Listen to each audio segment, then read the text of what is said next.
प्राणनाथ प्यारे की बोलो। श्री सतगुरु महाराज प्राणाधार आत्म संबंधी सुंदर साथ जी, प्रसंग चल रहा है श्री 5 पद्मावतीपुरी धाम पन्ना जी का। बीतक जहां पर समाप्त हुई है, क्योंकि मैं कल के दिन की चर्चा को पुनः दोहरा नहीं रहा हूं, बस इतना पता चले सबको कि प्रसंग कहाँ का चल रहा है। तो श्री जी सहित सभी सुंदर साथ पन्ना जी पहुंचे हैं। किलकिला नदी के जल को विषरहित किया गया है।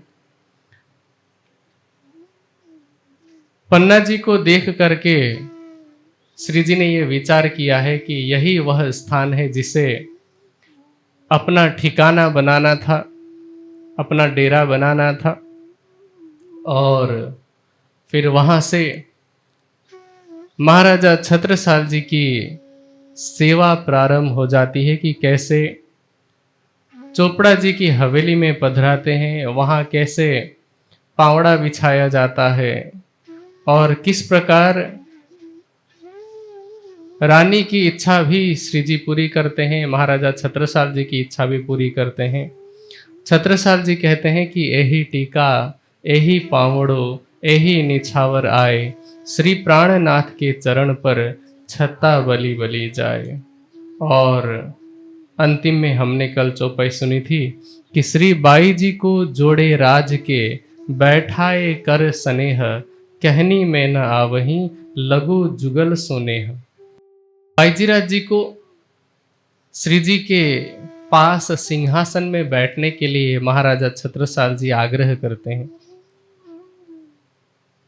ये विचार करते हुए कि वैसे तो परम धाम में सिंहासन में श्यामा जी विराजमान है राज्य के साथ, लेकिन इस जागनी के ब्रह्मांड में राज्य श्यामा जी दोनों इंद्रावती जी के हृदय धाम में विराजमान है। लेकिन यहाँ पर भी हम दो स्वरूप की आरती उतारना चाहते हैं, युगल स्वरूप की आरती उतारना चाहते हैं।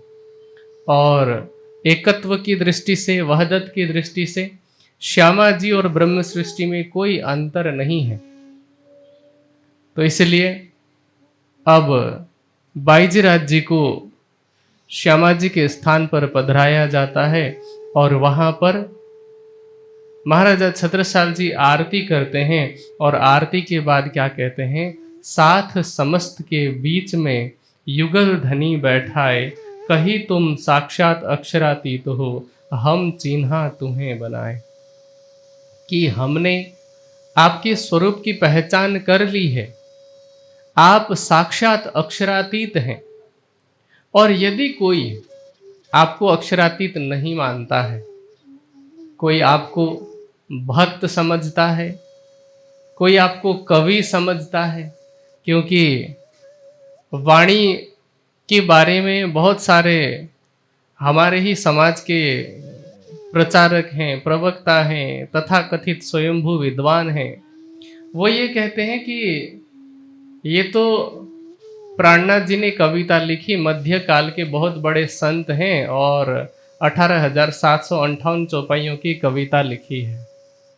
और वाणी क्या कहती है, एक कीव कर जिन जानो मन, धनी जी ल्याए धाम से वचन। इसको आप कविता मत समझना, ये तो साक्षात अक्षरातीत हम ब्रह्मात्माओं की जागनी के लिए वचन लेकर के आए हैं।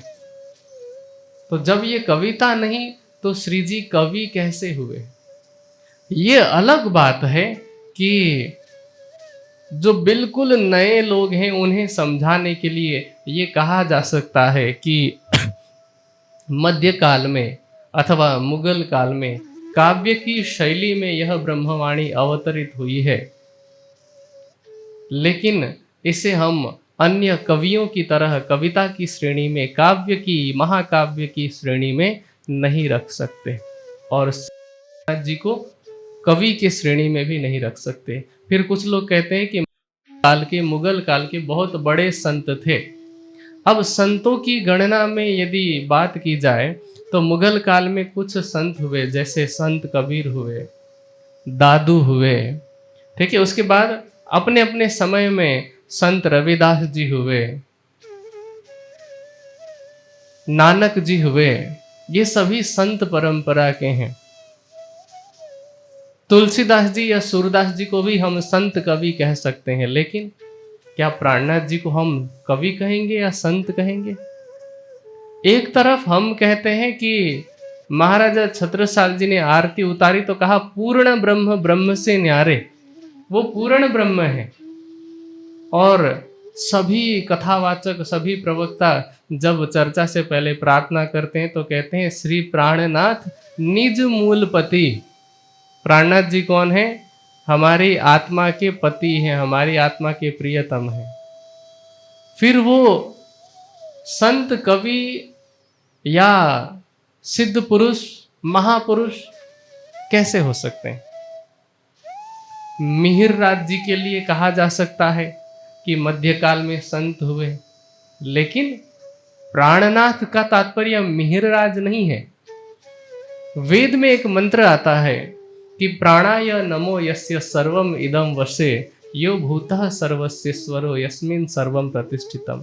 वो परमात्मा सभी प्राणियों के अंदर प्राण के रूप में विराजमान है और वह सभी प्राणियों का मालिक है, सभी प्राणियों का ईश्वर है।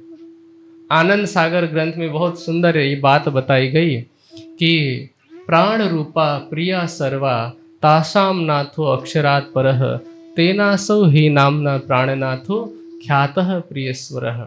जो प्राण रूपा ब्रह्म सृष्टियां हैं, प्राण रूपा अर्थात ब्रह्म सृष्टियों को भी तो राज्य अपने प्राण के समान ही कहते हैं ना। अभी हमने पाती में भी देखा था कि प्रीतम मेरे प्राण के आत्म के आधार, है ना। कलश की वाणी में भी कहते हैं कि प्रीतम मेरे प्राण के अंगना आत्म नूर, मन कल्पे खेल देखते सोए दुख करूं सब दूर। तो ब्रह्म सृष्टि भी राज्य के प्राण स्वरूपा हैं। तो उन प्राण रूपा ब्रह्म सृष्टियों के जो नाथ हैं, और वो कौन है? अक्षरात परह, अक्षर से भी परे है, उसे प्राणनाथ कहा जाता है। हम जो जयकारा लगाते हैं वह किसी मनुष्य के शरीर का नहीं लगाते, वह प्राणनाथ अक्षरातीत है, अक्षर से भी परे परमात्मा है। उन्हीं की शक्ति जब ब्रज में आती है, श्री कृष्ण जी के अंदर बैठ करके लीला करती है, तो वो भी प्राणनाथ हैं, क्योंकि लीला करने वाले की बात हो रही है, शरीर की बात नहीं। तो लीला करने वाला स्वरूप हुआ प्राणनाथ। तभी क्या कहा कि मागा किया राधाबाई का, पर व्याहे नहीं प्राणनाथ। रास में जब वो शक्ति जाती है तो उसी शक्ति को, रास के अंदर लीला करने वाली शक्ति को भी प्राणनाथ कहा गया। श्री देवचंद्र जी के अंदर विराजमान राज्य के स्वरूप को भी प्राणनाथ कहा गया, और मिहिर राज्य के तन में बैठ करके लीला करने वाले स्वरूप को भी प्राणनाथ कहा गया। जैसे एक घी है, घी यदि आप शीशे के डिब्बे में रख देते हैं तो हम उसको क्या कहते हैं? घी का डिब्बा, है ना। फिर उस घी को हटा करके कोई प्लास्टिक का डिब्बा होगा उसमें भी रख देंगे तो वो प्लास्टिक का डिब्बा भी क्या कहा जाएगा? ये घी का डिब्बा है। फिर अगर कोई टपरवेयर में रखा जाएगा फाइबर का, उसको भी घी का डिब्बा कहा जाएगा। समझ रहे? घी वही है, बर्तन बदल रहे हैं, वैसे ही अंदर जो परमात्मा की शक्ति रूपी घी है वह है प्राणनाथ, और उसने तन बदले हैं अलग अलग। कभी वो कृष्ण जी के रूप में आया है ब्रज वाले, कभी वह रास में चला गया है, कभी वह श्री देवचंद्र जी के अंदर बैठ करके लीला कर रहा है, कभी मिहिर राज जी के तन में बैठ करके लीला कर रहा है। तो हम प्राणनाथ किसे कह रहे हैं? उस घी को, मतलब जो स्वरूप है परमात्मा का, उसे। अब जिन लोगों को लगता है कि यदि हम कह देंगे कि प्राणनाथ परमात्मा है तो इतनी सारी बातें बताने की झंझट, तो सीधे कह देते हैं कि हम तो कृष्ण जी की भक्ति करते हैं, क्योंकि इतना कहना आसान होता है। अच्छा, कृष्ण जी के भक्त हैं, हाँ ठीक है, हम भी कृष्ण जी के भक्त हैं, ठीक है, इतनी सी बात हो जाती है। लेकिन जब हम कहते हैं कि नहीं हम प्राणनाथ जी की भक्ति करते हैं, तो लोग सवाल पूछेंगे कि प्राणनाथ कौन है। इसलिए ये जवाब देने के झंझट से बचने के लिए लोगों ने प्रथा ही अलग चला दी और फिर क्या कहना शुरू कर दिया कि हम कृष्ण जी के भक्त हैं। और प्राणनाथ जी कौन थे? प्राणनाथ जी ने श्री कृष्ण प्रणामी धर्म चलाया और प्राणनाथ जी स्वयं कृष्ण जी के भक्त थे। धर्म चलाया, श्री देवचंद्र जी ने उसको आगे बढ़ाया, प्रवर्तक के प्रचारक के रूप में आगे बढ़ाया। तो प्राणनाथ जी कौन हुए? श्री कृष्ण जी के भक्त, देवचंद्र जी के शिष्य और मध्यकाल के संत, ऐसा कहा जाता है। अब आप मुझे बताइए कि वाणी तो कहती है कि त्रैलोकी मेरे उत्तम खंड भरत को, तामे उत्तम हिंदू धर्म। तो धर्म हमारा कौन सा है? हिंदू धर्म। धर्म के अंतर्गत आती है संप्रदाय, ठीक है। और बीतक में कहा गया है कि निजानंद है संप्रदाय। तो संप्रदाय हमारा कौन सा हुआ? निजानंद। संप्रदाय निजानंद और धर्म हमारा हिंदू, जिसे हम बोलचाल में सनातन कहते हैं। तो ये कृष्ण प्रणामी धर्म कहाँ से आया? पहली बात तो ये है कि कृष्ण प्रणामी का अर्थ होता है कृष्ण को प्रणाम करने वाला। तो कृष्ण प्रणामी धर्म का मतलब क्या हुआ? कि कृष्ण को प्रणाम करने वालों का धर्म। भक्त का धर्म होता है कि भगवान का धर्म होता है? कोई भी यदि संप्रदाय को भी यहाँ धर्म मान लिया जाए तो वो तो कृष्ण जी के नाम पर या तो धर्म चलेगा, कृष्ण प्रणामी के नाम पर तो नहीं चलेगा ना। कृष्ण प्रणामी तो भक्त हुए, समझ रहे? तो इसलिए व्याकरण की दृष्टि से भी अनुचित है, सैद्धांतिक दृष्टि से भी अनुचित है। में एक मंदिर है, संभवतः भारत माता का मंदिर है उसका नाम, क्योंकि अब तो इतने वर्ष में मैं गया नहीं हूँ। तो वहाँ पर एक स्थान में एक मूर्ति बनाई हुई है मिहिर राज जी की। वो भी मिहिर राज जी की असली मूर्ति नहीं है, जैसे यहाँ पर है ना, ये भी असली मिहिर राज जी और देवचंद्र जी की फोटो नहीं है, पर प्रचलन में चल रहा है। ये कौन है? जामनगर के जो राजा हैं, जाम वंश के भिन्न भिन्न परंपरा के राजाओं की ये छवि है। आपको यदि आज भी प्रमाण चाहिए, मेरे पास वो फोटो सुरक्षित रखे हैं जो जामनगर के संग्रहालय में राजाओं के नाम से रखे गए हैं। जाम द्वितीय तृतीय ऐसे करके रखा हुआ है।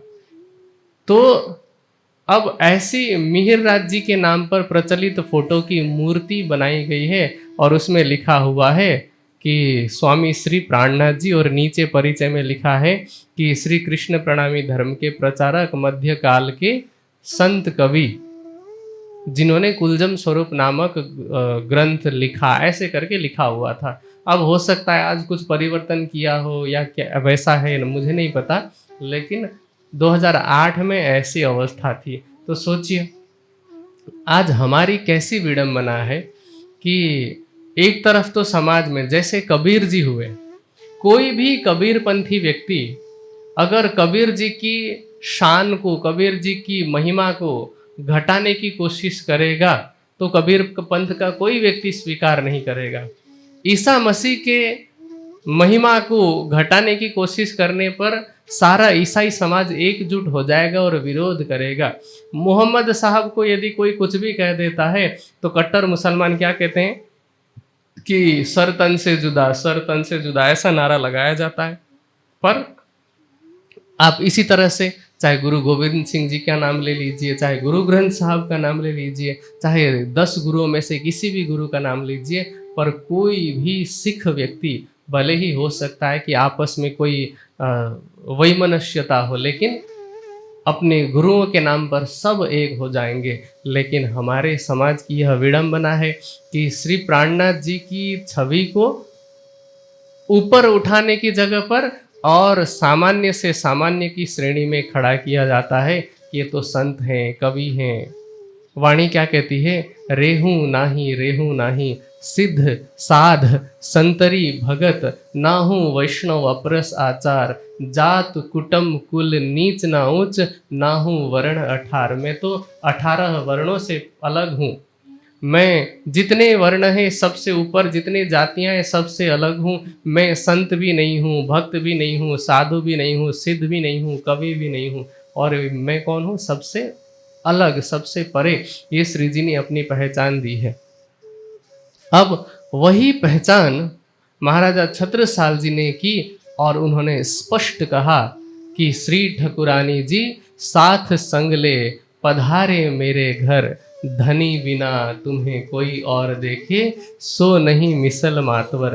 कि जो आपको धाम के धनी के बिना, धनी किसको बोलते हैं गुजराती में? धनी एटले શું? धनी मतलब पति। तो जो आत्मा का पति है उसके अलावा आप किसी और रूप में आपको कोई पहचानता है तो मैं उसे ब्रह्म सृष्टि नहीं मानता, मैं उसे सुंदर साध नहीं मानता। ये महाराजा छत्रसाल जी ने छाप लगा दिया है, ठप्पा लगा दिया है कि धनी बिना तुम्हें कोई और देखे, सो नहीं मिसल मातवर। अब ऐसी पहचान जब हो जाए, और ये पहली बार थोड़ी है, ये एक बार तो नहीं है। अब तक आप देखेंगे कि सिद्धपुर के प्रसंग में चौपाई आती है कि यह तो अक्षरातीत था तुम न करी पहचान। फिर नदी किलकिला तीर पे उतरे परमहंसाए, तीन में सिरदार अक्षरातीत देख अपना ठौर सुख पाए। वहां भी अक्षरातीत। फिर यहाँ क्या कहा गया कि यही अक्षरातीत है, यही धनी धाम, आप ही अक्षरातीत हैं, आप ही धाम के धनी हैं। और क्या कहा? साथ समस्त के बीच में युगल धनी बैठाए, कहीं तुम साक्षात अक्षरातीत हो। ये नहीं कहा कि आप बहुत बड़े कवि हैं, ये भी नहीं कहा कि आप तो बहुत अच्छे संत हैं, ये भी नहीं कहा कि आप जैसे महापुरुष हमारे यहाँ आए हैं। क्या कहा? श्री ठकुरानी जी साथ संग ले पधारे मेरे घर, धनी बिना तुम्हें कोई और देखे, सो नहीं मिसल मातवर। आज समाज को यह समझने की ज़रूरत है। मैंने किसी व्यक्ति का कथन पढ़ा था आज से लगभग 4-5 वर्ष पहले, लेकिन बहुत सुंदर बात थी। उसमें क्या कहा गया था कि मूर्ख स्त्री अपने पति को नौकर समझती है। और हमारे यहाँ क्या परंपरा है पता है? एक डॉक्टर किसी अनपढ़ अंगूठा छाप लड़की को भी शादी करके लेके आता है ना, तो पूरा समाज उसे डॉक्टराइन कहता है ना। पंडित अगर शादी करके किसी अनपढ़ स्त्री को भी लेकर के आएंगे, भले ही उनको एक श्लोक याद नहीं होगा, संस्कृत का ऐ उण ऋल ऋक भी याद नहीं होगा, तब भी क्या कहलाएंगे वो? पंडिताइन। जो टीचर होंगे, मास्टर होंगे, उनकी पत्नी मास्टराइन कहलाएगी। तो सोचे कि यदि कोई स्त्री अपने पति को नौकर समझती है तो नौकर की पत्नी क्या कहलाएगी? नौकराइन ही होगी। तो क्या कहते हैं कि मूर्ख स्त्री अपने पति को नौकर समझती है तो स्वयं नौकरानी की तरह रहती है, और बुद्धिमान स्त्री अपने पति के प्रति राजा के जैसा व्यवहार करती है तो स्वयं उसकी गरिमा रानी के जैसी हो जाती है। हमारे प्राणनाथ कौन है? और सोचिए, हम एक तरफ कहते हैं कि हमारे प्राण के पति हैं, और उनको यदि हम संत कहेंगे, उनको हम कवि कहेंगे, तो ज्यादा से ज्यादा हमारी शोभा कितनी होगी? कवयत्री, है ना। और संत की अर्धांगिनी को क्या जाएगा? ठीक है, तो हमारी शोभा और नीचे चली जाएगी, हमारी गरिमा और कम हो जाएगी। इसलिए यदि आप बुद्धिमान हैं, यदि आप बुद्धिमती हैं, तो हम अपने प्रियतम अक्षरातीत की शोभा को यदि ऊंचा नहीं कर सकते तो कम से कम नीचा ना करें। वाणी क्या कहती है कि प्राणनाथ जी के स्वरूप की महिमा के विषय में, इन मोती को मोल कहो न जाए, न किन्हू कानो सुनाए, सोई जले जो मोल करे, और सुनने वाला भी जल मरे। प्राणनाथ जी की कीमत, यहाँ मोती उन्हें कहा गया है, तो प्राणनाथ रूपी मोती की कीमत इस संसार में कोई नहीं कर सकता। यदि कोई उनकी महिमा को बताने की कोशिश भी करता है तो समझ लीजिए कि उसे प्रायश्चित की अग्नि में जलना पड़ता है। और यदि कोई सुनने वाला है और सुनकर के विरोध नहीं करता है, जैसे मैंने सुना, मैं अपने तरफ से विरोध जता रहा हूं कि प्राणनाथ जी अक्षरातीत हैं, कोई संत कवि महापुरुष नहीं है, लेकिन कोई यदि विरोध नहीं करता, चुपचाप सुनता है, तो वाणी कहती है कि उसे भी प्रायश्चित की अग्नि में जलना पड़ता है। प्रायश्चित मतलब पश्चाताप करना पड़ता है। तो ये प्राणनाथ जी के स्वरूप की पहचान भी यही है। और महिमा की यदि बात करें तो उनकी महिमा को बता पाना तो सूरज को दीपक दिखाने समान है। सोचिए कि अभी हमने कुछ दिन पहले की व्याख्या में, चर्चा में विभिन्न प्रकार के आलंकारिक वर्णन सुने थे। देवी भागवत में शिव जी कहते हैं कि, तीनों देव कहते हैं कि कि मैं ब्रह्मा हूँ, मैं विष्णु हूँ, मैं शिव हूँ, ऐसा कहते हुए हम परब्रह्म की माया से मोहित हैं। तो इसका मतलब क्या हुआ? शिव जी तो परमात्मा नहीं है ना? शिव जी उस परमात्मा को जानना चाहते हैं, जानते नहीं हैं। न जानीमो वयम धातः परम वस्तु सनातनम, वो ऐसा कहते हैं। लेकिन उन शिव जी की प्रशंसा में इस संसार के कवियों ने क्या बात लिखी है, बहुत सुंदर। कल मैं स्वामी जी की एक चर्चा सुन रहा था, तो उन्होंने ये दृष्टांत दिया था। उस श्लोक में ये बात कही गई है कि साक्षात सरस्वती इस संपूर्ण धरती को कागज समझ करके, और जैसे हम वाणी में कहते हैं ना वैसे ही, और वनस्पतियों को लेखनी समझ करके जितने पहाड़ हैं इसमें, उस पहाड़ को वो काजल की तरह होता है ना, स्याही समझ करके यदि सरस्वती जी भी लिखने लग जाएं तो कल्पांत तक लिखने के बाद भी कहते हैं कि शिव जी के गुणों का वर्णन नहीं किया जा सकता। कबीर जी अपने गुरु के विषय में कहते हैं कि सात सागर मसी करूं, और क्या कहते हैं, सात सागर के जल को स्याही किया जाए, और कलम सब बन रहा है, सब धरती कागज करूं, पर गुरु गुण लिखा न जाए। तो ये गुरु के लिए जब कबीर जी के मन में ये भाव है, और सोचे कि जो सब गुरुओं का भी गुरु है, स पूर्वेशाम गुरु नाम अपि गुरु काले ना वत्सिता, जो सब गुरुओं का गुरु है, जो सभी महादेवों का महादेव है, देवों का देव महादेव है, जो इस संसार में कल्याण करने वाले शिव जी समझे जाते हैं, वो भी जिनसे कल्याण की आशा करते हैं, वह है अक्षरातीत। और उनकी शोभा को हम अपनी जिह्वा से बताने का प्रयास करते हैं, तो ये धृष्टता है और यह दुष्टता भी है। तो यह पहचान महाराजा छत्रसाल जी से हम सबको सीखने की आवश्यकता है। और जब पहचान हो जाए तो क्या करने की आवश्यकता है, जैसा उन्होंने किया कि अब तो कछु ना हमारो, अब हमारा कुछ नहीं है, दे चुके हम शीश, अब तो हम शीश दे चुके। शीश देने का तात्पर्य समर्पण करना। और प्रारंभ के दिनों में जब हमने अध्यात्म जगत के मूल प्रश्न सुने थे, तो उनमें एक प्रश्न यह था कि परमात्मा को कैसे पाया जा सकता है। कैसे पाया जाएगा? समर्पण से और प्रेम से। तो दोनों को मिलाएंगे तो क्या होगा? प्रेममयी समर्पण। अब प्रेममयी समर्पण का मार्ग ऐसा है कि नवधा भक्ति की बात करें, इस संसार में तपस्या की बात करें तो बहुत कठिन है ना? ये सारी भक्ति को निभाना कठिन है, पर प्रेम करना तो सरल है ना? प्रेम करना सरल है।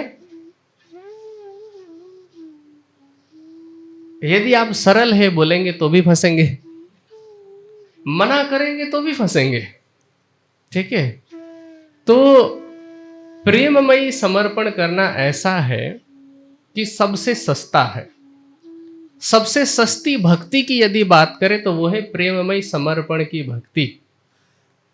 इस संसार में नवधा भक्ति में से कोई भी भक्ति ले लें, सब में किसी न किसी प्रकार का व्यय होता है।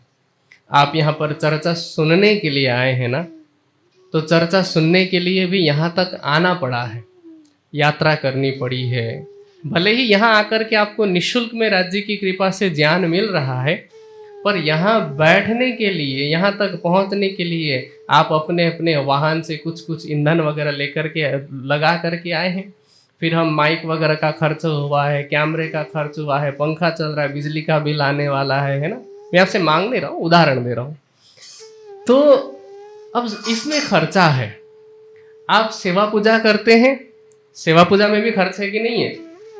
जैसे आप आरती करेंगे तो चाहे घी की आरती करें, चाहे तेल की आरती करें, आप कपास खरीद के लेके आते हैं तब आप दिया जला पाते हैं। फिर भोग लगाएंगे तो कुछ भी भोग लगाएंगे उसमें थोड़ा बहुत तो खर्च हो ही जाएगा, ठीक है? आप तीर्थाटन के लिए कहीं चले जाते हैं, तीर्थ यात्रा के लिए, उसमें भी खर्च होता है और थोड़ा मुश्किल भी है। मान लीजिए आप पैदल भी चले गए, मुश्किल तो है ही। अब मैं कह रहा हूं कि प्रेममयी समर्पण का रास्ता सबसे सस्ता है, क्योंकि उसमें क्या करना है? आप जहां बैठे 1 इंच हिलने डुलने की भी जरूरत नहीं है। वहां बैठे बैठे प्रेम से परमात्मा को याद किया और हृदय में ये भाव लिया कि अब तो कछु न हमारो, हमारा कुछ भी नहीं है, हमारा सब कुछ आपके चरणों में समर्पित है। ऐसा भाव लाने में कितना पैसा लगता है? हाँ जी, 1 रुपया भी नहीं लगता है। तो सबसे सस्ता हुआ कि नहीं हुआ? हाँ जी, मान रहे मेरी बात? मानेंगे तो फंसेंगे, मैं पहले ही डिस्क्लेमर दे रहा हूं। मान रहे? प्रेम में समर्पण का रास्ता सबसे सस्ता है। लेकिन जब आपने मेरी बात मान ली ना, मैंने कहा फंसे। क्यों फंसे?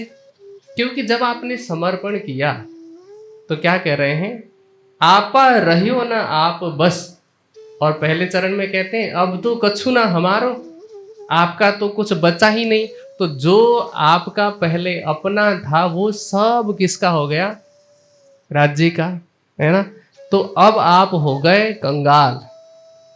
ठीक है, हमने सूफी संगीत में ये बात सुनी है, सभी लोगों ने ये बात सुनी होगी कि तेरा तुझको सौंपते क्या लागत है मोर, मेरा मुझ में कुछ नहीं जो कछु है सो तोर। के जो कुछ मेरे पास था अब तक वो सब मेरा नहीं था, वो सब तेरा ही था और वो तेरा ही है। और जो तेरा है तो वो तुझे सौंपने से मेरा क्या जा रहा है? इस संसार के भक्तजन भी कहते हैं कि त्वदेव वस्तु गोविंदम तुभ्यमेव समर्पये। हे गोविंद, तुम्हारी वस्तु में तुझे ही समर्पित कर रहा हूं, तो मेरा कुछ नहीं जा रहा है। अब हुआ क्या कि लगा 1 रुपया भी नहीं और बचा 1 रुपया भी नहीं। ठीक है, अब आपका कुछ नहीं बचा। ये है प्रेममयी समर्पण की भक्ति। इसलिए मैंने कहा फंस गए। जब मैंने प्रश्न पूछा कि प्रेम करना आसान है कि मुश्किल, आपने कहा आसान है। यदि आसान होता तो हमारे संत जन ये नहीं कहते कि 2.5 अक्षर प्रेम के पढ़े सो पंडित होए। प्रेम शब्द लिखने में 2.5 अक्षर है, 2 सेकंड लगते हैं, पढ़ने में 1 सेकंड लगता है, लेकिन उसे निभाने में पूरा जीवन लग जाता है। इस संसार में भी यदि लौकिक उदाहरण से भी समझें तो संसार में कोई लड़का या कोई लड़की, पति या पत्नी एक दूसरे को क्या कहते होंगे कि मैं तुमसे प्रेम करता हूँ या करती हूँ, तने प्रेम करूँ छू, बोलेंगे? बोलना कितना आसान है, लेकिन उस प्रेम को निभाना, क्या निभाया जाता है? होता क्या है इस संसार में? विवाह से पहले क्या होता है? तू सूर्यमुखी, तू चंद्रमुखी, होता है कि नहीं होता है? और विवाह के बाद क्या होता है? तू ज्वालामुखी, है ना? पहले शादी से पहले होता है कि तेरे लिए मैं चांद तारे भी तोड़ सकता हूं। शादी के बाद होता है कि चुप रहे वरना मुंह तोड़ दूंगा। कितना परिवर्तन हो जाता है। तो इस संसार में प्रेम करता हूं बोलना, चाहे पुरुष की तरफ से हो चाहे स्त्री की तरफ से, बहुत सरल है, लेकिन उस प्रेम को निभा पाना बहुत मुश्किल होता है। और प्रेम कौन निभा पाता है? जिसने अपना सब कुछ दे दिया हो। इसीलिए इस संसार में जितने अव्वल दर्जे के प्रेमी हुए वो सब पागल हुए। प्रेम में हर व्यक्ति पागल हो जाता है। क्यों? क्योंकि पागल हुए बिना प्रेम किया ही नहीं जा सकता है। सोचिए कि जैसे उदाहरण के लिए दोनों तरफ से बराबरी तो हो ही नहीं सकता है ना? 100 में से 49-51 भी हो सकता है, लेकिन उतना भी हो तो समझ लो बराबर ही है। लेकिन कई बार क्या होता है, एक तरफ से एफर्ट होता है 90% और दूसरे की तरफ से केवल 10% होता है, और ऐसे में भी संबंध निभाना होता है। तो इस संसार में बिना किसी उम्मीद के सामने वाले को केवल प्रेम देना ये बहुत मुश्किल काम है। इसलिए मैं कहता हूँ प्रेम निभाना बहुत मुश्किल है। और परमात्मा के प्रति प्रेम निभाने की भी बात आए तो वहाँ कैसे होगा? जितने लोगों ने भी प्रेममयी भक्ति का रास्ता अपनाया है। मीराबाई को आप देख लीजिए, मीराबाई कैसी हो गई। मीराबाई के लिए तो भजन ही बनाया गया कि मीरा तो दीवानी हो गई। बोलते हैं कि नहीं, दीवानी मतलब पागल ही होता है। और वही पागलपन जब इंद्रावती जी करती हैं तो वो कहती है मुझ जैसा दीवाना ना कोई। कबीर जी को लोग पागल लगते हैं और लोग कबीर जी को पागल कहते हैं। इस संसार में जितने भी लोगों ने प्रेम का रास्ता अपनाया है सब पागल समझे गए हैं, क्योंकि इसको निभा पाना बहुत मुश्किल है। तो इसलिए मैंने कहा कि जो लोग प्रेम के रास्ते पर चलना चाहते हैं पहले सोच लें कि बहुत मुश्किल है। देखने में ऐसा लगता होगा कि ये तो ताज है, प्रेम सरताज है, लेकिन यह वास्तव में कांटों का ताज है। प्रेम को निभा पाना इतना सरल होता तो शायद हर कोई यहाँ पर आशिक होता। फिर गिने चुने शशि पुनु, हीर रांझा, सोनी महिवाल, जैसल तोरल जैसे उदाहरण नहीं देते, या सीताराम के उदाहरण नहीं देते, राधा कृष्ण के उदाहरण नहीं देते। पर ऐसे उदाहरण कितने मिलते हैं समाज में। प्रेम प्राप्त न करके परेशान होकर के मरने वाले तो मिलते हैं, लेकिन प्रेम न मिलने पर भी सामने वाले को प्रेम देते हुए, दुख सहन करते हुए जिंदा रहने वाले प्रेमी कितने मिलते हैं, न के बराबर मिलेंगे। तो यही भक्ति में भी सिद्धांत लागू है कि अपना आपा देना सबसे सरल काम भी है और सबसे मुश्किल काम भी है। अब क्या कहते हैं, आपा रहियो ना आप बस, करो जानो सो बख्शिश। अब मेरा तो कुछ है नहीं, अब आपको जो सही लगे, जो उचित लगे वही मुझे बख्शिश दीजिए। तब श्री जी क्या बोलते हैं, तब बोले श्री राज जी। चौपाई बहुत ध्यान से सुनना। तब बोले श्री संत जी भी नहीं कहा, कवि जी भी नहीं कहा, है ना, सिद्ध जी भी नहीं कहा। चौपाई कहती है तब बोले श्री राज जी, देखे राणा पातशाह सब, पर जो कछु करनी अंकुर की, सो इत देखी हम सब। अब तक मैंने बहुत से राणाओं को देखा, राजाओं को देखा, बादशाहों को देखा, लेकिन परम धाम की ब्रह्म सृष्टि में होने वाले लक्षण यहाँ आकर के देखे। और पहले भी कई संतों ने भविष्यवाणियां की थी कि ऐसे गुरु शिष्यों की भेंट होने वाली है, और वह भविष्यवाणी अब सिद्ध हो रही है। क्या कहते हैं, महाराजा छत्रसाल जी का भाव यहाँ पर व्यक्त करते हैं कि पहले दाता हम भये, गुरु को दीनो शीस, पीछे दाता गुरु भये, सब कुछ कियो बख्शीस। कि पहले हम दाता बन के आए और हमने क्या किया, अपना शीश दे दिया। शीश देने का तात्पर्य कि हमने अपने लिए कुछ नहीं रखा, पगड़ी भी उतार करके रख दी सेवा में, और पहले ही ये कह दिया कि अब मेरा मन इस संसारिक काम में नहीं लगता, अब मैं राजा का काम नहीं कर सकता। अब राजपाट भी सौंप दिया, पाग भी सौंप दी, और उसके बाद पीछे दाता गुरु हुए।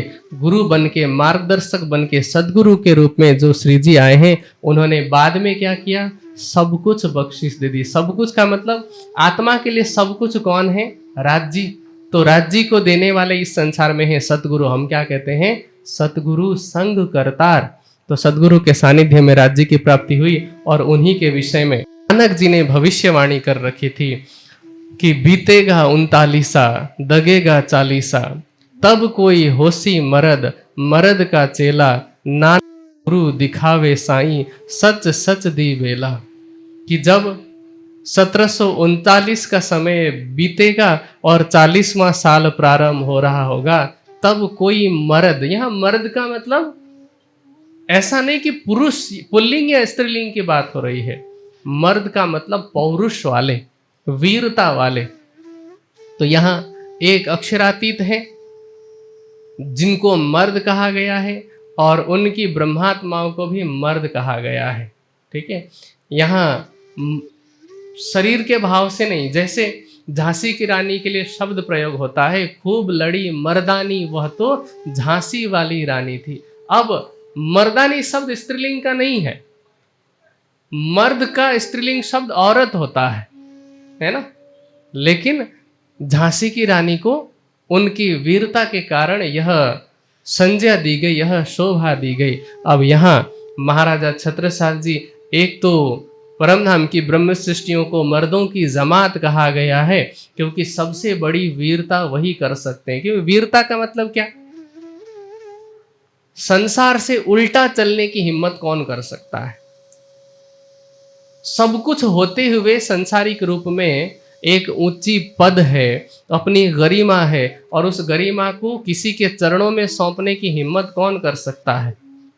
हर कोई नहीं कर सकता। चिंतामणि जी जैसे कर सकते हैं, लालदास जी जैसे कर सकते हैं। तो इसलिए क्या कहा कि ऐसे मर्द उस अक्षरातीत के मार्गदर्शन में आएंगे, शिष्य बन करके आएंगे। और क्या कहते हैं? विजय अभिनंद बुद्ध जी ब्रह्म सृष्टि सिरदार, हाथ हुक्म छत्रसाल के, दियो सो अपनो राज। श्री प्राणनाथ जी कौन है? विजय अभिनंद बुद्ध निष्कलंक स्वरूप ब्रह्म सृष्टियों के सिरताज हैं। और उन्होंने क्या किया? हुक्म की शोभा दी महाराजा छत्रसाल जी को, और साखी कह के थाल ले, तिलक करियो श्रीराज, भाल माही छत्रसाल के, कहीं आप बैठो महाराज। श्री जी ने वह साखी जो अभी हमने सुनी, उसे बोल करके महाराजा छत्रसाल जी को तिलक किया। और इससे पहले छत्रसाल जी को महाराजा कोई नहीं कहता था, राजा जी का संबोधन होता था, राजा कहते थे। और बहुत बड़े राजा भी नहीं थे ना। छत्रसाल जी ने प्रारंभ कहाँ से किया था जानते हैं?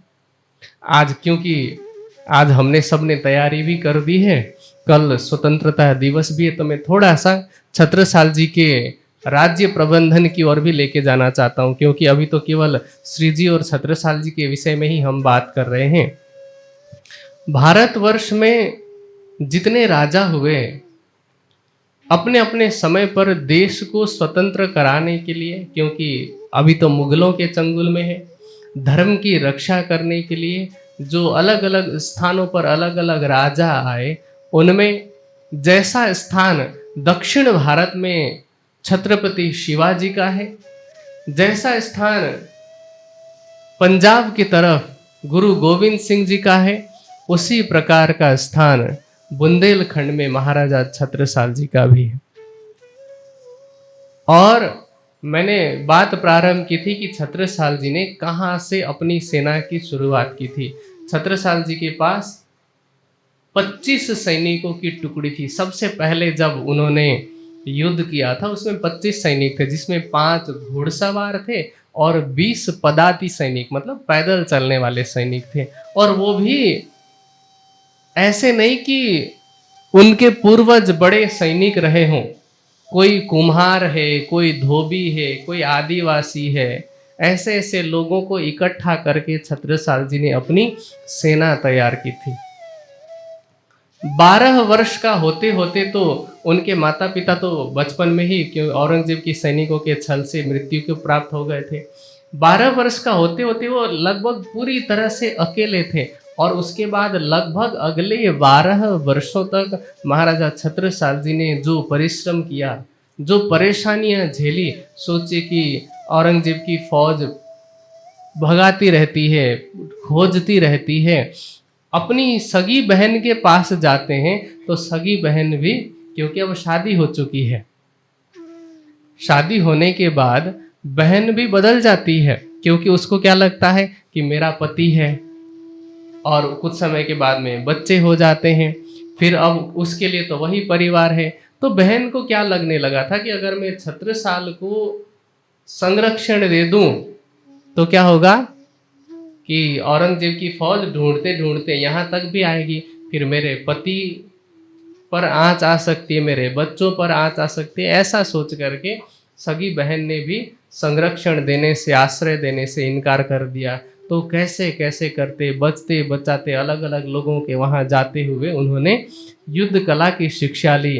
फिर क्योंकि नेतृत्व क्षमता तो उन्हें विरासत में मिली थी, 25 सैनिकों की टुकड़ी से उन्होंने प्रारंभ किया और समापन करते करते उनकी अवस्था कैसी हो गई थी कि इत यमुना उत नर्मदा इत चंबल उत टौस, छत्र साल सो लरन की रही न कहूँ होश। यमुना नदी से लेकर के दूसरी तरफ नर्मदा तक, और फिर एक तरफ चंबल की घाटी से, चंबल नदी से लेकर के टौंस नदी तक के बीच का जो हिस्सा है वो बुंदेलखंड कहलाता है।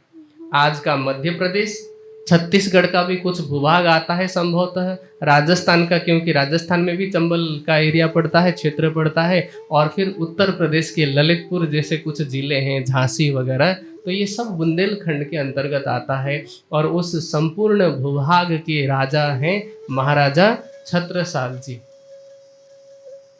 कल स्वतंत्रता दिवस है, सारा देश एक राष्ट्रीय पर्व के रूप में मनाएगा। लोग भाषण देंगे बड़े बड़े, देश के ऊपर, देशभक्ति के ऊपर नेता भी भाषण देंगे। पर मैं कहता हूं कि महाराजा छत्रसाल जी की नीति यदि आज के नेता सीख गए तो राष्ट्र को विकसित होने से कोई नहीं रोक सकता। उनकी राजनीति कैसी थी? छत्रसाल जी को चाहे युद्ध नीति हो, चाहे युद्ध की बात हो, चाहे राजनीति की बात हो, चाहे धर्म नीति की बात हो, चाहे सेवा हो, चारों में छत्रसाल जी का हाथ कोई नहीं पकड़ सकता, कोई बराबरी नहीं है। मैं प्रारंभ से शुरू करता हूं। देखिए, राजनीति से प्रारंभ करें या युद्ध नीति से? चलिए युद्ध नीति से बात करते हैं। महाराजा छत्रसाल जी का आप इतिहास पढ़ेंगे तो आपको पता चलेगा कि उन्होंने अपने जीवन में 252 लड़ाइयाँ की हैं, जिनमें 200 लड़ाइयाँ छोटी मोटी थी, छापामार युद्ध वाली, और कुछ कुछ मल्ल युद्ध भी थे, लेकिन 52 लड़ाइयाँ बड़ी थी। और उन 252 लड़ाइयों में से एक युद्ध में भी महाराजा छत्रसाल जी का पराजय नहीं, हर युद्ध में वो विजय हुए। तो एक योद्धा के रूप में वह स्थापित थे। औरंगजेब ने अपने बेटों को चिट्ठी लिखी थी, जो प्रोफेसर यदुनाथ सरकार जी ने अपने द हिस्ट्री ऑफ औरंगजेब में मेंशन किया है, लिखा है कि तुम किसी से भी लड़ाई कर लेना, लेकिन छत्रसाल से युद्ध मत करना, उसके पास तो खुदाई ताकत है। औरंगजेब ने अपने बड़े बड़े सेनापतियों को भेजा, यहाँ तक कि 80-80 हजार सैनिकों को भी लेकर के भेजा, लेकिन छत्रसाल जी कभी भी पराजित नहीं हुए। तो युद्ध नीति में भी उनका कोई सानी नहीं है। अब आते हैं राजनीति में। छत्रसाल जी राजनीति के कितने बड़े ज्ञाता थे, उनके द्वारा कही गई केवल एक बात से हम समझ सकते हैं। उनका कथन है कि रैयत सब राजी रहे, रैयत अर्थात प्रजा, जनता, रैयत सब राजी रहे, ताजी रहे सिपाहे, छत्रसाल तीन राज को बाल न बांको जाए। इसका अर्थ क्या होता है कि जिस राज्य में जनता सुखी हो और सैनिक तरोताजे हों और उत्साही हो, ऐसे राज्य का कभी कोई बाल बांका नहीं कर सकता है। क्योंकि विदेशी लोग जब आक्रमण करेंगे या दूसरे राज्य के या शत्रु जब आक्रमण करेंगे तो दो तरह से हार हो सकती है। पहला, सैनिक के कमजोर पड़ने पर। अब सैनिक क्योंकि तरोताजे हैं, अर्थात सैनिकों को निरंतर अभ्यास कराया गया है, समय पर उनको सुविधाएं उपलब्ध कराई गई हैं, समय पर उनको तनख्वाह दी गई है, तो सैनिक पूरे उत्साह के साथ लड़ेंगे तो बाहरी शत्रु से वो निपट लेंगे। और फिर दूसरी समस्या क्या हो सकती है कि कोई घर का भेदी ना हो, है ना। और लेकिन घर का भेदी कोई कब बनेगा? जब उसे किसी प्रकार का अभाव होगा, तभी तो वो लालच में आएगा ना। लेकिन बात क्या कही छत्रसाल जी ने कि जब रैयत सब राजी रहे, जब सारी जनता खुश हो, और जब देश की सारी जनता खुश हो तो राजा का विरोध करने की, छल करने की कोशिश कोई क्यों करेगा? समझ रहे? आज भारत में जितने देश विरोधी काम हो रहे हैं उसमें एक कारण तो ये है कि यहाँ की प्रजा खुश नहीं है। और प्रजा खुश नहीं होने का कारण क्या है? शासक योग्य नहीं है। क्योंकि आज एक राजा का शासन नहीं है ना, राज शासन चला गया। आज तो कितने राजा हैं, हर जगह के राजा अलग अलग हैं, बस वो हॉर्न वाली गाड़ी में चला करते हैं। तो छत्रसाल जी की राजनीति में भी कोई सानी नहीं है। अब आते हैं ज्ञान पर, धर्म के ज्ञान पर। अभी आगे प्रसंग आएगा वैसे तो, लेकिन फिर भी बात चल रही तो मैं बता देता हूँ कि श्री जी के स्वरूप की पहचान कुछ लोगों को नहीं थी, जैसे बल्दीवान जी जैसे। अब छत्रसाल जी को तो पूरा विश्वास हो चुका है कि यही विजयाभिनंद बुद्ध निष्कलंक स्वरूप है। तो बल्दीवान जी ने सोचा कि क्यों ना यहाँ के पंडितों को बुलाया जाए, जो सबसे बड़े पंडित हैं, और उनके साथ श्री जी का शास्त्रार्थ कराया जाए। और जब पंडित मान लेंगे कि यही विजयाभिनंद बुद्ध निष्कलंक स्वरूप है, तो हम भी मान लेंगे। तो उस बुंदेलखंड के सबसे बड़े पंडितों को इकट्ठा किया गया। फिर उन पंडितों ने 3 प्रमुख पंडितों को चुना, शास्त्रार्थ महारथी लोगों को, सुंदर, वल्लभ और बद्री। जब वो शास्त्रार्थ के लिए आए तो श्री जी को कुछ नहीं बोलना पड़ा। उनके साथ शास्त्रार्थ किसने किया? महाराजा छत्रसाल जी ने। और उन्हें इस बात का बुरा लगा कि चलो पंडित हराते तो थोड़ी इज्जत भी रहती, एक राजा होकर के हम क्षत्रिय राजा से हार गए तो क्या हुआ पता है? एक बार थोड़ी हारे, 2 बार हारे ना। बाद में दोबारा प्रश्न लेकर के आते हैं। फिर आगे क्या होता है पता है? सुंदर, वल्लभ और बद्री 3 पंडित हैं, जिनमें से सुंदर वल्लभ की कहानी का तो अता पता नहीं है। और जो बद्रीदास हैं पंडित, बद्रीदास जी के बेटे को ये बात चुभी कि मेरे पिता को एक क्षत्रिय राजा ने हराया, तो उन्होंने शास्त्रार्थ में आकर के चुनौती दे दी। ठीक है, उनका नाम है ब्रजभूषण। ठीक है, तो ब्रजभूषण जी ने आकर के चुनौती दे दी, छत्रसाल जी ने शास्त्रार्थ किया, वो फिर से हारे। उसके बाद वो गए काशी, बनारस, वहां जाकर के 7 वर्षों तक फिर से विद्या अध्ययन किया और वापस आकर के शास्त्रार्थ के लिए चुनौती दी, फिर से हराया महाराजा छत्रसाल जी ने। उसके बाद उन्होंने तारतम ज्ञान ग्रहण किया छत्रसाल जी से। तब तक श्री जी की अंतर्ध्यान लीला हो चुकी थी और छत्रसाल जी से सारी घटनाक्रम सुन करके उन्होंने अपनी शैली में बीतक लिखी, जो आज हमारे समाज में वृत्तांत मुक्तावली के नाम से प्रसिद्ध है। ठीक है, तो छत्रसाल जी के अंदर ज्ञान भी कुछ इस प्रकार का था। अब राजनीति देख ली, युद्ध नीति देख ली, धर्म का ज्ञान देख लिया, और सेवा की अगर बात करें तो आगे अष्टप्रहर की लीला में वर्णन आएगा कि सुबह के 6 बजे से लेकर के रात्रि के 3 बजे तक 21 घंटे होते हैं ना, 7 प्रहर होते हैं। तो उन 7 प्रहरों में हर प्रहर में महाराजा छत्रसाल जी का नाम आता है कि वो आकर के सेवा करते हैं। और केवल शारीरिक सेवा नहीं, ज्ञान की सेवा भी उन्होंने की और आर्थिक सेवा भी की, हर तरह से तन मन धन की सेवा करते हैं। तो इसीलिए छत्रसाल जी के जैसा समर्पण इस संसार में आज तक किसी ने नहीं किया था। तभी उन्हें ब्रह्म सृष्टियों में सिरदार की शोभा मिली। आगे क्या कहते हैं? सकुंडल शोभा भई प्रकट भई पहचान, छत्रसाल छत्ता हुआ छिपे सब सुल्तान। अब इस बात की तो पहचान हो चुकी कि इनके अंदर परम धाम की सकुंडल की आत्मा है। और छत्रसाल जी महाराजा छत्रसाल हुए, जिनको श्री जी प्रेम से छत्ता बुलाते थे।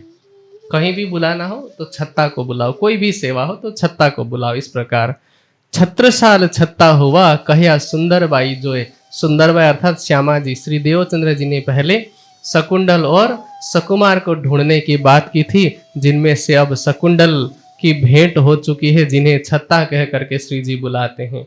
अब ये सारी उस सेवा का वर्णन कर रहे हैं जब छत्रसाल जी ने श्री जी को पहली बार चोपड़े की हवेली में पधराया है। आप जितने सुंदर साथ पन्ना जी जाते हैं, इस वर्ष भी जाएंगे शरद पूर्णिमा में, अक्टूबर में, है ना, तो आपको तो पता ही है कि चोपड़ा जी का स्थान कहाँ पर पड़ता है।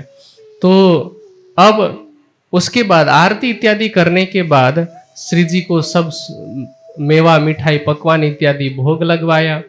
अब इसके बाद तो क्रम सा बन गया कि जब भी महाराजा छत्रसाल जी युद्ध इत्यादि से निवृत्त होते या राज्य के कार्य से निवृत्त होते, तो सुखपाल लेकर के श्री जी को बैठा करके आ जाते थे और वहां पर सेवा करते थे।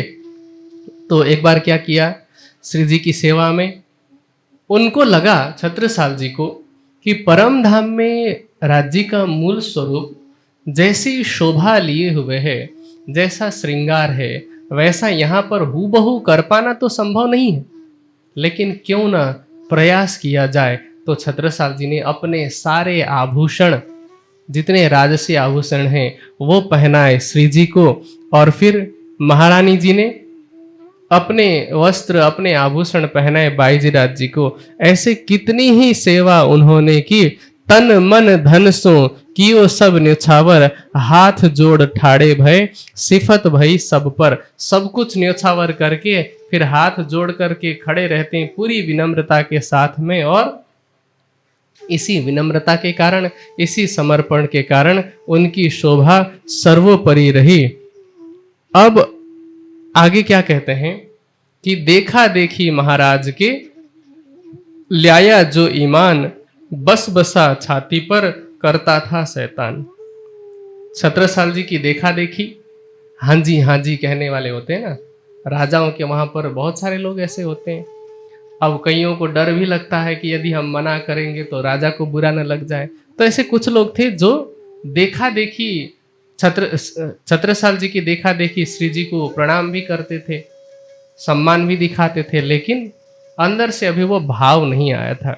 और श्री जी ने इतने दिन तक छत्रसाल जी से कुरान के पक्ष की कोई बात नहीं की थी, लेकिन एक दिन क्या हुआ कि श्री जी पन्ना जी में, बंगला जी में बैठ करके बात कर रहे थे। लालदास जी और कुछ एकाध सुंदर साथ थे। छत्रसाल जी आते हैं, दूर से देखते हैं कि श्री जी कुछ सुंदर साथ के साथ एकांतिक वार्तालाप कर रहे हैं। अब नियम क्या कहता है, मैंने ये बात पहले भी बताई है कि अनाहुता प्रविशति अपृष्टो बहुभाषते, अविश्वस्ते विश्वसिति मूढ़ चेता नराधमा। मूर्ख लोगों के 3 प्रमुख लक्षणों में से एक लक्षण यह है कि बिना पूछे वह सभा में प्रवेश कर जाता है। छत्रसाल जी तो समझदार हैं, और उन्होंने देखा कि श्री जी बात कर रहे हैं, उन्होंने दूर से ही लालदास जी को बुलाया, क्योंकि सीधे वो प्रवेश नहीं करना चाहते थे। तो लालदास जी को बुला करके कहा कि क्या मैं आ सकता हूँ, आप श्री जी को पूछ करके बता दीजिए। अब लालदास जी गए और श्री जी को कहते हैं कि श्री जी साहब, महाराज जी आए हैं छत्रसाल जी, और वो यहाँ आने की अनुमति मांग रहे हैं। तो श्री जी कहते हैं कि अब वक्त आ गया है, उनको बुलाया जाए। छत्रसाल जी आते हैं तो श्री जी कहते हैं कि देखो छत्ता, आज दिन तक हमने कुरान पक्ष की तुमसे कोई बात नहीं की थी, कतेब पक्ष की, और वो इसीलिए भी क्योंकि तुम्हारे दरबार के बहुत सारे लोग अभी पूर्ण रूप से मुझ पर विश्वास नहीं लाए हैं। लेकिन बात यह है कि वेद और कतेब दोनों पक्ष में एक परमात्मा की बात की है, लेकिन औरंगजेब जैसे कट्टर मुसलमान उसको समझते नहीं हैं, और इसीलिए वो धर्म परिवर्तन कराने पर तुले हुए हैं, हिंदुओं को जबरन मुसलमान बनाने पर तुले हुए हैं। और क्योंकि औरंगजेब जैसे लोगों को कुरान पक्ष से ही समझाना है, तो यदि उनको समझाना हो तो तुम भी समझ लो कि कुरान में कुछ ऐसी बातें लिखी है कि इसमें ब्रह्म सृष्टियों की सारी बातें हैं, देवचंद्र जी से लेकर के सब की। तो जब ये बात सुनी तो छत्रसाल जी कहते हैं कि श्री जी, जब ऐसी बात है तो हमें डरने की क्या जरूरत है, फिर तो मैं औरंगजेब से लड़ने के लिए हमेशा तैयार हूं। तो क्या कहते हैं कि और बात हमारी ए सुनो, जो ए बात सुन ल्यावे ईमान, छत्रसाल 3 ऊपर तन मन धन कुर्बान। कहते हैं कि श्री प्राणनाथ जी की बात पर जो भी कोई व्यक्ति ईमान लाएगा, विश्वास लाएगा, तो छत्रसाल जी कहते हैं कि मैं तो उन पर भी तन मन धन कुर्बान करने के लिए तैयार हूं। अब जब ये बात चल रही थी तो राजा जी के घर में किसी किसी को हजम नहीं हुई, जिनमें से एक प्रमुख हैं बलदीवान जी। अब उन्होंने क्या किया कि जब वेद पक्ष और कतेब पक्ष दोनों में एक जैसी बात की गई है, तो क्यों ना हम इसकी पहचान करें, तो दोनों पक्ष के लोगों को बुलाया जाए शास्त्रार्थ के लिए। काजी मौलवियों को, मुसलमान जो विद्वान हैं उनको भी बुलाया जाए और हिंदू धर्म के पंडितों को भी बुलाया जाए। तो पहले एक मुसलमान काजी को बुलाया गया, उसका नाम है अब्दुल रसूल, और वह था महोबा नाम के स्थान से। महोबा नाम आप में से बहुत सारे लोगों ने सुना होगा। हमारे इतिहास में दो बहुत वीर योद्धा हुए, उनका नाम है आल्हा उदल। आप में से कई लोगों ने नाम सुना होगा, शायद स्वामी जी ने दोपहर का सूरज में भी उनका नाम लिखा है। तो ये महोबा के हैं। तो उसी महोबा का काजी है अब्दुल रसूल, उसको बुलाया जाता है।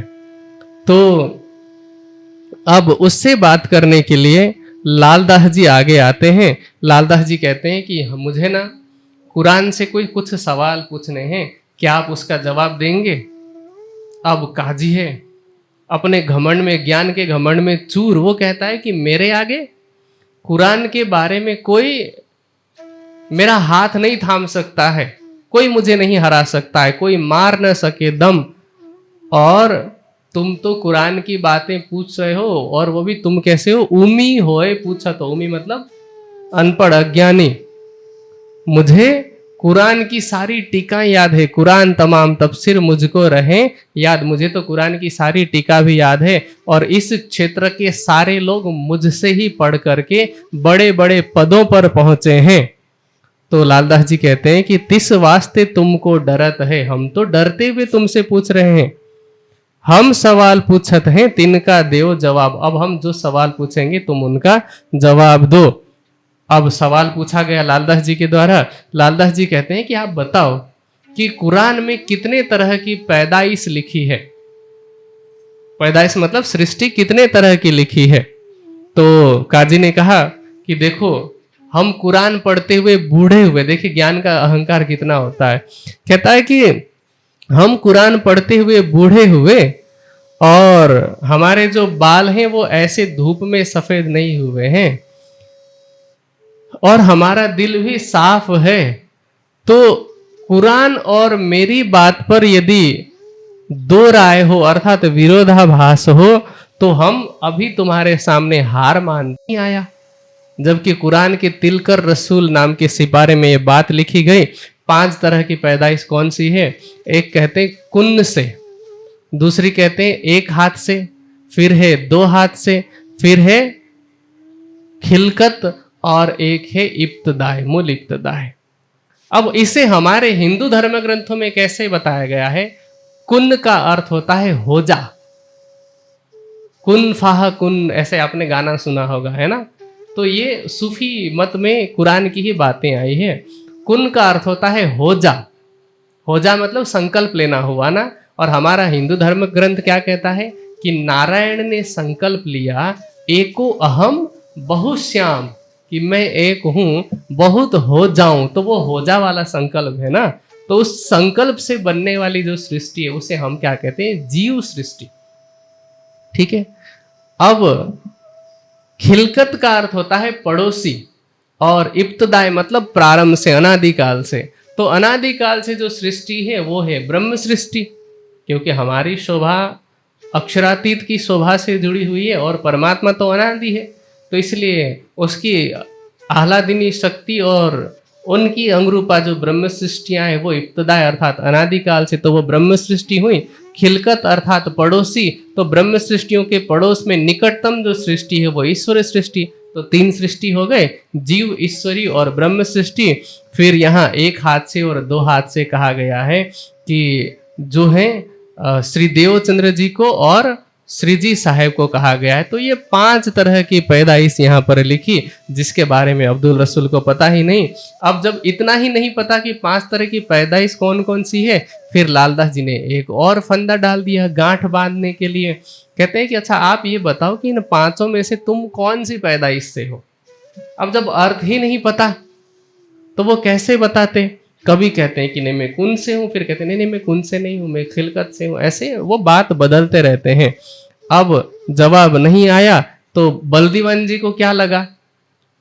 बलदीवान जी पहले ही पक्षपात पूर्ण मानसिकता से ग्रसित थे। वो चाहते थे कि श्री जी का पक्ष हार जाए, समझ रहे?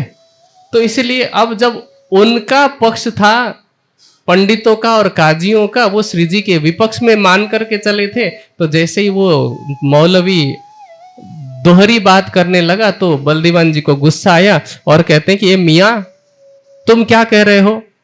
तुम भूल कर रहे हो कि जानबूझ करके ऐसी बात कर रहे हो? तो काजी कहते हैं कदमों में लगते हुए कि देखो, मुझे पहचान हो गई है कि ऐसी बात हर कोई नहीं कर सकता, ये बात तो केवल खुदा ही कर सकता है। तो अब मैं मानता हूं कि इनके अंदर ही खुदा का, परवरदिगार का स्वरूप है। तो अब भी बलदीवान जी को लग रहा है कि कहीं ये राजा के दबाव में तो नहीं बोल रहे। तो कहते हैं कि तुम कुरान को सिर पे रख करके कसम खाओ। तो उसने कुरान को सिर पर रखा और कसम क्या खाई कि जो हम झूठ बोले ही तो यही हमको मारे। यदि हम झूठ बोल रहे हो तो ये कुरान हमको मार डाले। यही आखिरी जमाने के खाविंदे, अर्थात यही साक्षात परमात्मा का स्वरूप है। और जो मोहम्मद साहब ने शर्त रखी थी कि कयामत के दिन में आऊंगा, अब वही आ चुके हैं। तो अब बलदीवान जी को लगा कि अच्छा, इनकी बात में कुछ तो सच्चाई है, लेकिन अभी पंडित जी से शास्त्रार्थ होना बाकी था। अब पंडितों को बुलाया गया। तो पंडितों में हम पहले सुन चुके हैं, सुंदर, वल्लभ और बद्री, 3 पंडित आए हैं। अब तीनों पंडितों को जब सामने किया गया, महाराजा छत्रसाल जी ने बद्रीदास जी को सवाल पूछे। भागवत के कुछ सवाल थे। अब भागवत के सवाल ऐसे हैं, जैसे मैं आपको एक प्रमाण देता हूं। भागवत के 10वें स्कंद के 29वें अध्याय में पहला श्लोक है कि भगवान अपि तारात्रि शरदुत्फुल्ल मल्लिका विक्षरन्तु मनः चक्रे योग मायाम उपाश्रिता। कि भगवान जी ने शरद ऋतु में, शरद ऋतु की पूर्णिमा को, पूर्णमासी को योग माया का आश्रय लिया, अर्थात भगवान योग माया में चले गए। अब वो योग माया कौन सा है किसी को नहीं पता। इस संसार को तो हम काल माया कहते हैं ना, तो योग माया कौन सा है? फिर उसी अध्याय में 10वें स्कंद के 29वें अध्याय में ही आगे, मेरे ख्याल से 10वां या 11वां श्लोक है, जिसमें कहा गया है कि दृष्टवा कुमुदवंतम अखंड मंडलम रमाननाभम। अब उस मंडल को क्या कहा गया है कि यह मंडल अखंड है, जिसका आश्रय भगवान जी ने लिया, जिसका आश्रय, वो मंडल तो अखंड है। तो वो अखंड मंडल जिसका आश्रय भगवान जी ने लिया, जिसको योग माया कहा गया है, वो कहाँ पर है? इसका उत्तर न सुखदेव जी जो भागवत लिखने वाले हैं उनके पास था, न तो आज के किसी भागवतकार के पास है, किसी के पास भी नहीं है। ऐसे ही भागवत में 40 प्रश्न ऐसे हैं जिनका उत्तर तारतम वाणी के बिना कोई नहीं दे सकता। ज्ञान मंजूषा एक छोटी सी पुस्तिका है, उसमें ये 40 प्रश्न दिए गए हैं और वाणी के आधार पर, तारतम ज्ञान के आधार पर उनका उत्तर भी दिया हुआ है। पर उस समय इन पंडितों को पता ही नहीं था। तो जैसे ही प्रश्न सुने तो बद्रीदास जी कहते हैं कि ये तो जो कृष्ण जी की बात है, भगवान की बात है, ये तो भगवान के बिना और कोई नहीं दे सकता है। तो महाराजा छत्रसाल जी को खुशी हुई कि कम से कम ये बुद्धि की चतुराई, व्याकरण का अहंकार दिखा करके उल्टा सीधा जवाब तो नहीं दे रहा, कम से कम अपनी गलती, अपनी कमी को स्वीकार तो कर रहे हैं। तो अब उन्हें उनकी स्वीकारोक्ति अच्छी लगी। अब बद्रीदास जी वहां से विदा लेकर के चले गए, बाकी पंडित भी चले गए। अब जहां इन सभी पंडितों को ठहराया हुआ था वहां पहुंचे। तो अब सब पंडितों ने बात पूछी बद्रीदास जी को कि शास्त्रार्थ में क्या हुआ। बद्रीदास जी कहते हैं क्या होना था, मैंने सच स्वीकार कर लिया। बोले कैसा सच? क्योंकि मैंने ये स्वीकार कर लिया कि जो सवाल छत्रसाल जी ने पूछे थे उन सवालों का जवाब तो भगवान जी के पास भी नहीं है। कहने लगे कि तू पंडितों की नाक कटाया। बद्रीदास जी कहते हैं मैं क्या करता फिर? तो पंडितों ने कहा कि देखो, हम तुम्हें कुछ सवाल लिख करके देंगे और तुम उन्हें ले जा करके छत्रसाल जी को प्रश्न पूछो, क्योंकि तुमने तो आज दिन तक की हमारी सारी इज्जत को मिट्टी में मिला दिया है। लोग क्या कहेंगे कि पंडित होकर के, ब्राह्मण पंडित होकर के एक राजपूत से हार गया ज्ञान के शास्त्रार्थ में। इसीलिए अब तुम कल जाओ। अब पंडितों ने क्या किया, कुछ उल्टे सीधे प्रश्न बनाए उठपटांग, और फिर बद्रीदास जी को दे करके भेज दिया। सुबह सुबह आए और फिर बल्दीवान जी को कहते हैं कि हमें छत्रसाल जी से बात करनी है। तो अब छत्रसाल जी मिले, उन्होंने प्रश्न देखा क्योंकि वो लिख करके लाए थे। प्रश्न देख करके समझ गए कि ये तो उटपटांग बातें लिखी हुई है।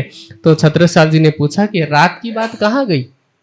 रात को तो तुम ऐसा ऐसा कह रहे थे कि उन प्रश्नों का उत्तर भगवान जी के पास भी नहीं है, अब क्या हो गया? और ये सारे जो भागवत के प्रश्न हैं ये तो हम जानते हैं, और मुझे पता है कि ये सारे प्रश्न झूठे बनाए हुए हैं।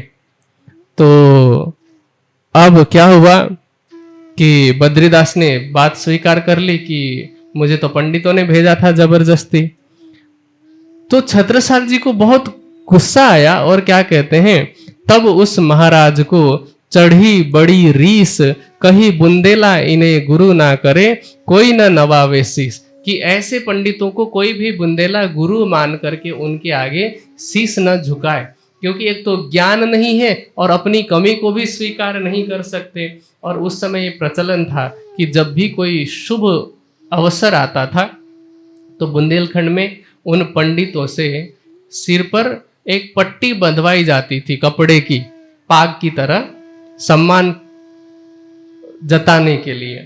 तो छत्रसाल जी कहते हैं कि अब बुंदेलों की जाति में कोई भी ऐसा नहीं करेगा, इन पंडितों से कोई पट्टी नहीं बंधवाएगा, और इनके आने पर जो सम्मान से उठकर खड़े होते थे अब वो भी करने की आवश्यकता नहीं है। ये सुंदर वल्लभ बद्री ऐसे पंडित हैं, कहते हैं सुंदर वल्लभ बद्री भले मिले कल नाहे, 14 विद्या निपुण है पर एको जानत नहीं। ये वैसे तो 14 विद्या में निपुण माने जाते हैं, लेकिन एक परमात्मा के विषय में नहीं जानते। तो ऐसे पंडितों की भक्ति करने की, सेवा करने की, उनका सम्मान करने की कोई आवश्यकता नहीं है। अब जेर भय सब पंडित, फतेह भई इस्लाम। अब यहाँ जो मुसलमान आए थे वो भी परास्त हो गए, और जो पंडित आए थे वो भी परास्त हो गए, और जो लोग बेईमानी कर रहे थे बल्दीवान जी जैसे, वो अपना काला मुंह लेकर के चले जाते हैं। और यहाँ से अब आगे बल्दीवान जी ने कभी संशय नहीं किया, उनको उनके अंदर ये इस बात की पुष्टि हो गई कि हाँ कुछ न कुछ तो श्री जी के अंदर जरूर है, जिनकी कृपा से छत्रसाल राजा होते हुए भी पंडितों को परास्त कर रहे हैं। श्री जी को बिना कुछ बोले लालदास जी और छत्रसाल जी ने शास्त्रार्थ में विजयी बनाया, तो सोचे कि श्री जी स्वयं क्या हैं, तो इस प्रकार का भाव उनमें जागने लगा। अब वहाँ इसी क्रम में एक घटना घटित होती है कि जितने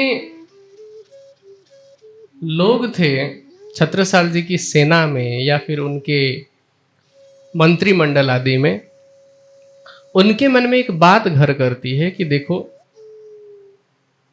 छत्रसाल जी के खजाने से तो सेना का खर्च ही उठा पाना मुश्किल है अभी, और ये लगभग 5000 हैं। 5000 की तो छत्रसाल जी की सेना की टुकड़ी भी नहीं होगी उस समय।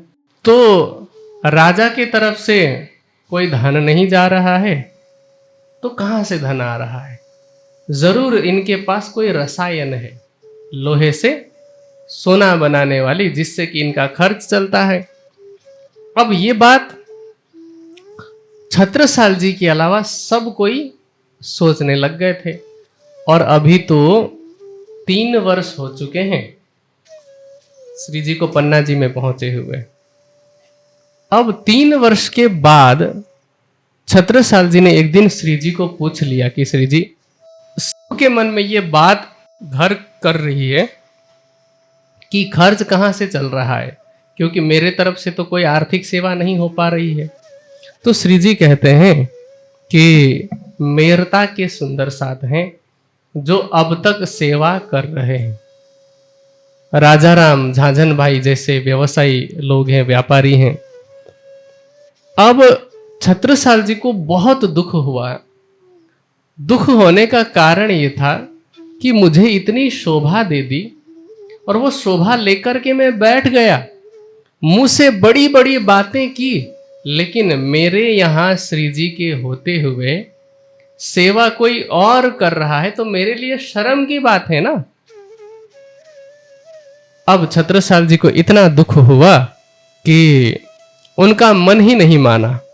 अपना कमरा बंद करके अंदर से कुंडी लगा दी और अंदर रो रहे हैं दुखी होकर के। अब दोपहर हुई, घर पे भोजन की तैयारी हो चुकी है। रानी उठवाने का प्रयास करती हैं, दरवाजा खुलाने का प्रयास करती हैं, वो खोलते ही नहीं हैं। फिर उन्होंने सोचा कि बल्दीवान जी तो चाचा हैं, उनकी बात ये नहीं टाल सकते, तो बल्दीवान जी को भेजा जाता है। वो जाते हैं, जा करके दरवाजा खुलवाते हैं, देखते हैं कि ये तो रो रहे थे। बात करते हैं और बात करते करते उनको सारी बात मालूम होती है कि क्यों रो रहे थे। तो बल्दीवान जी कहते हैं कि तुम काहे होत दलगीर, सो कहो हमें आज। अब सारी बातें जब पता चली कि इस तरह से खर्च वहां से आ रहा है, मेरता से, और हमारे सबके मन में तो यही था कि इनके पास कोई रसायन है तभी उनका गुजारा चल रहा है। तो बल्दीवान जी कहते हैं कि देखो, कोई बहुत मुश्किल काम नहीं है ये। तुम पैसे से सेवा करना चाहते हो ना, आर्थिक सेवा करना चाहते हो, तो उसके लिए क्या करेंगे हम, एक पंथ दो काज होगा। हम अपनी टुकड़ी तैयार करेंगे, सेना तैयार करेंगे, और जो लोग औरंगजेब को कर देते हैं, औरंगजेब को कर देने का मतलब क्या हुआ, औरंगजेब को और मजबूत करना। तो इसलिए हम पहले उन छोटे छोटे राजाओं पर आक्रमण करेंगे, उन लोगों को जीतेंगे और उनसे कर वसूल करेंगे, उसका 4 हिस्सा करेंगे। चौथ कहते हैं ना, 4 हिस्सा। तो राज्य प्रबंधन का नियम उस समय का इस प्रकार से है कि जब 4 हिस्सा किया जाएगा, एक हिस्सा सेना के खर्च में, एक हिस्सा राज्य के प्रबंधन में, मतलब जनता के लिए खर्च होगा, सड़क इत्यादि, शिक्षा इत्यादि के लिए 2 भाग हो गए। एक हिस्सा सेवा में जाएगा, श्री जी की सेवा में, और एक हिस्सा भविष्य के लिए खजाने में चला जाएगा, भविष्य के सुरक्षा को ध्यान में रखते हुए या विपरीत परिस्थितियों को ध्यान में रखते हुए। अब जब ये बात बल्दीवान जी ने कही तो छत्रसाल जी को लगा कि अभी तो जोश जोश में बोल रहे हैं, बाद में ये पीछे ना हट जाएं, बाद में ये विरोध ना करने लग जाएं। तो छत्रसाल जी ने कहा कि आप अगर इस बात को मानते हैं तो लिख करके हस्ताक्षर करके दे दीजिए। अब इन्होंने लिख करके दे दी कि मेरी तरफ से कोई आपत्ति नहीं है, भविष्य में भी किसी प्रकार की आपत्ति नहीं होगी। अब सब लोगों ने मिलकर के विचार किया कि कोई एक जगह होगी जिस पे हम पहले हमला करेंगे, लेकिन श्री जी के पास चले गए।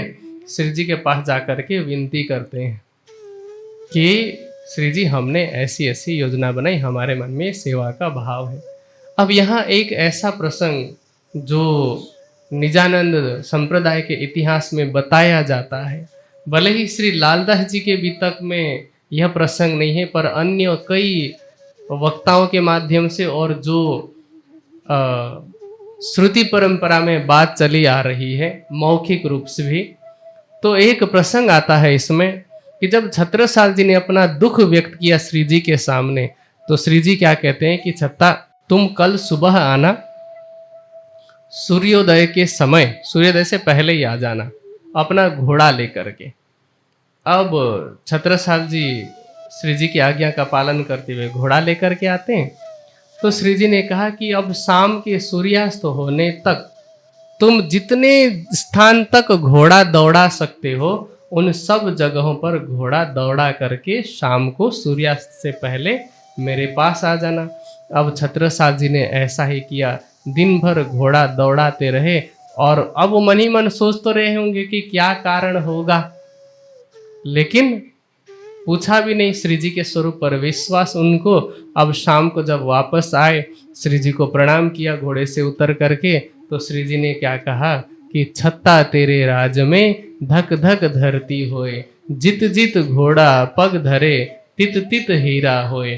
तुम्हारे घोड़े ने आज पूरे दिन में जहां जहां पर भी अपने पैर रखे हैं, वहां वहां की धरती अब हीरा देने लगेगी।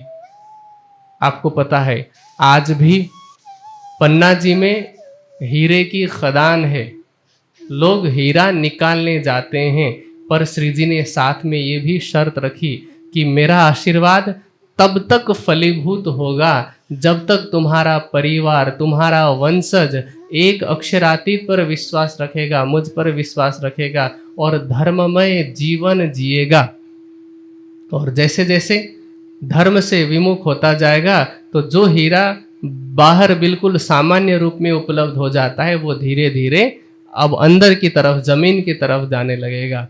अब आज हीरा बहुत मुश्किल से मिलता है, क्योंकि छत्रसाल जी के अंतर ध्यान के पश्चात 2-3 पीढ़ी के बीतने के बाद ही धीरे धीरे, क्योंकि हमने प्रारंभ में भी एक बात सुनी थी कि tough time creates strong man, strong man creates easy time creates weak man and weak man creates tough time. Chhatrasal ji ने बहुत मुश्किल परिस्थितियां देखी और उनका व्यक्तित्व तैयार हुआ। उन्होंने बहुत कुछ करके अपनी संतान को दिया, लेकिन साथ में क्योंकि श्री जी की सानिध्यता भी थी तो हृदय शाह जी जैसे भी पुत्र हुए। लेकिन उनके जाने के बाद अब उन पुत्रों में भी राज्यों को लेकर के थोड़ा विवाद इत्यादि शुरू हुआ और धीरे धीरे वो धर्म से विमुख हुए। राज्य की सुविधाओं का उपभोग करना, एक विलासी जीवन जीना ही उनके जीवन का ध्येय रह गया। तो इसीलिए आज पन्ना की धरती में हीरा तो उपलब्ध है पर मुश्किल से, कठिनाई से, वरना आज भी यदि छत्रसाल जी की जैसी सेवा भावना होती तो श्री जी का आशीर्वाद फलीभूत होता। लेकिन छत्रसाल जी इससे संतुष्ट नहीं हुए। उन्होंने कहा, श्री जी ये तो आपका आशीर्वाद हुआ ना, मेरी सेवा क्या हुई इसमें? ये तो आप ही ने दिया और फिर वो आपकी सेवा में ही मैं लगा रहा हूँ। नहीं, मैं इससे संतुष्ट नहीं हूँ। मैं चाहता हूँ कि मैं अपनी तरफ से कुछ सेवा करूँ। आप राजा बन करके हाथी पर, हथिनी पर विराजमान हो जाइए, मैं आपका सेनापति बन करके चलूंगा। जहां लोग विरोध करने आएंगे युद्ध में करूंगा, जहां लोग ज्ञान से लड़ने आएंगे तो आप वहां पर रहना साथ में। और इस प्रकार क्या होगा, राज्य का विस्तार भी होगा, औरंगजेब को चुनौती होगी और क्या होगा, औरंगजेब का खजाना कमजोर पड़ेगा। इस तरह से हम जब सब लोगों को एक करेंगे, एक बड़ा राज्य बनाएंगे, हम स्वयं साधना संपन्न होंगे तो क्या होगा, हम सेना बढ़ा सकते हैं, औरंगजेब से टक्कर ले सकते हैं। चाणक्य कहते हैं अपने अर्थशास्त्र में कि प्रकृति संपदा यह अनायकम अपि राज्यम नियते। जब हम प्रकृति से, अर्थात हमारे पास प्राकृतिक संपदा बहुत हो, धन संपदा बहुत हो, तो राजा की भी जरूरत नहीं पड़ती है, राज्य सुचारू रूप से चलता है। तो अब छत्रसाल जी कहते हैं कि हम इसलिए दूसरे राज्य में जाएंगे और उनको जीतेंगे, उन्हें अपने में मिलाएंगे और फिर वहां से श्री जी को हाथी पर चढ़ा करके आगे सेना लेकर के स्वयं चलते हैं और पहुंचते हैं पहले राठ, फिर खड़ोत, फिर जलालपुर। इन सब पर विजय प्राप्त करते हुए पहुंचते हैं कालपी। कालपी उस समय मुसलमानों का गढ़ था। वहाँ सारे मुल्ला, काजी, सैयद सब इकट्ठे होते हैं और उनसे शास्त्रार्थ किया जाता है। कुरान पर, कुरान हदीसों की चर्चा होती है और वो सब हार जाते हैं और हारने के बाद एक स्वीकृति पत्र लिखते हैं, जैसे आजकल की भाषा में एफिडेविट कहते हैं ना, तो ऐसे वो एफिडेविट लिखते हैं कि श्री प्राणनाथ जी ही आखिरुल इमाम मोहम्मद मेहदी है, हम इन्हें अपने आखिरी जमाने का खाविंद मानते हैं, इन्हीं के अंदर परमात्मा की, अल्लाह ताला की शक्ति लीला कर रही है। और ऐसे एक पेज का एफिडेविट नहीं है, पूरी किताब उन्होंने लिखी सारे प्रमाणों के साथ में। और वह एफिडेविट, वह स्वीकृति पत्र महजरनामा के नाम से प्रसिद्ध है। आप अगर कभी ज्ञानपीठ आएंगे या वार्षिक उत्सव में आए तो आप उसे खोल करके पढ़ सकते हैं, आप अपने लिए खरीद भी सकते हैं, लेकर आ सकते हैं कि उन मौलवियों ने क्या लिखा था। अब वो महजरनामा औरंगजेब तक भी पहुंचाया जाता है कि देखो तुम्हारे ही मुल्ला मौलवी ऐसा सत्य स्वीकार कर रहे हैं। औरंगजेब के पास बात पहुंची भी, लेकिन सुन के सिर नीचा किया, छूटा नहीं गुमान। औरंगजेब का अहंकार छूटता नहीं है, वो श्री जी के चरणों में नहीं आ पाता है। अब उसमें सारी बातें लिखी गई थी, कयामत के सभी निशान लिखे हुए थे। अब वहां से आगे बढ़ करके कालपी के बाद पहुंचते हैं सिवड़े नामक स्थान में। अब वहां पर चित्रकूट का राजा था बसंत सुर्खी, वो आकर के मिलता है। बसंत सुर्खी थोड़ा चालाक था।